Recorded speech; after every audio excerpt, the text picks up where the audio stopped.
Okay, let's talk for a moment or two about reaffirmation agreements.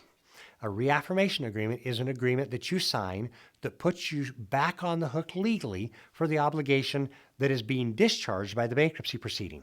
For example, let's say that you borrowed money to buy a car and you still owe $10,000 on that car and they have a lien against your car at the Department of Motor Vehicles. If the car is worth $6,000, it might be better, with regard to that secured creditor, to simply surrender the car back to them. Your promissory obligation is being extinguished or discharged by the bankruptcy proceeding. But the lien still survives on the vehicle. So in order to address that lien, you have to give them the vehicle back, surrender it, pay them the fair market value of the vehicle, which is $6,000 in a lump sum, or reaffirm on the debt. And here's where we talk about reaffirmation. Reaffirmation means that you're putting yourself back on the hook for the promissory obligation. And if you fail to make those payments after the bankruptcy discharge, then the creditor can sue you for a deficiency. If they take the car and sell it for $3,000, apply that to the $10,000 that's owed, they could sue you again or sue you for a $7,000 deficiency. And that's not a good scenario when you're trying to get a fresh start in bankruptcy. I usually recommend that my clients never sign an unsecured reaffirmation agreement for an unsecured creditor. But with regard to the secured creditors, I don't like signing them. I usually advise my clients against signing them.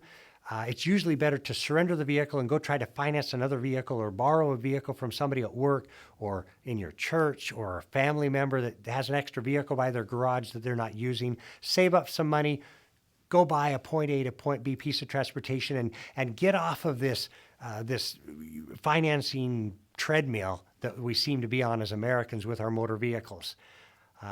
It's real important with a reaffirmation agreement that you understand that you have the right to rescind it. As long as you submit a writing to the court requesting that the reaffirmation agreement no longer be valid sometime before your discharge is entered in your case, or within 60 days of the reaffirmation agreement having been filed with the court, whichever of those two things come up latest. So let's say that you sign a reaffirmation agreement on a car.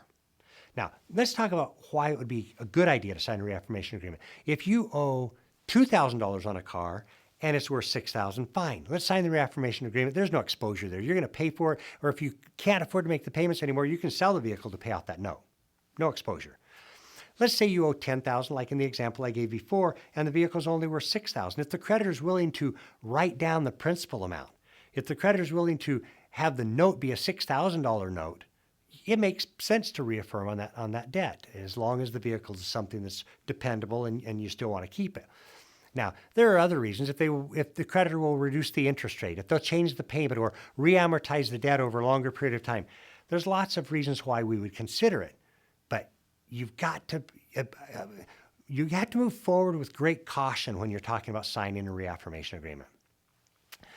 Your attorney is an absolutely essential resource for determining whether or not you should sign a reaffirmation agreement. I strongly recommend that you consult with your attorney before you file your case to let your attorney know what your intentions are with regard to the secured asset. We've been talking about a car, but it could be jewelry, furniture, electronics, appliances.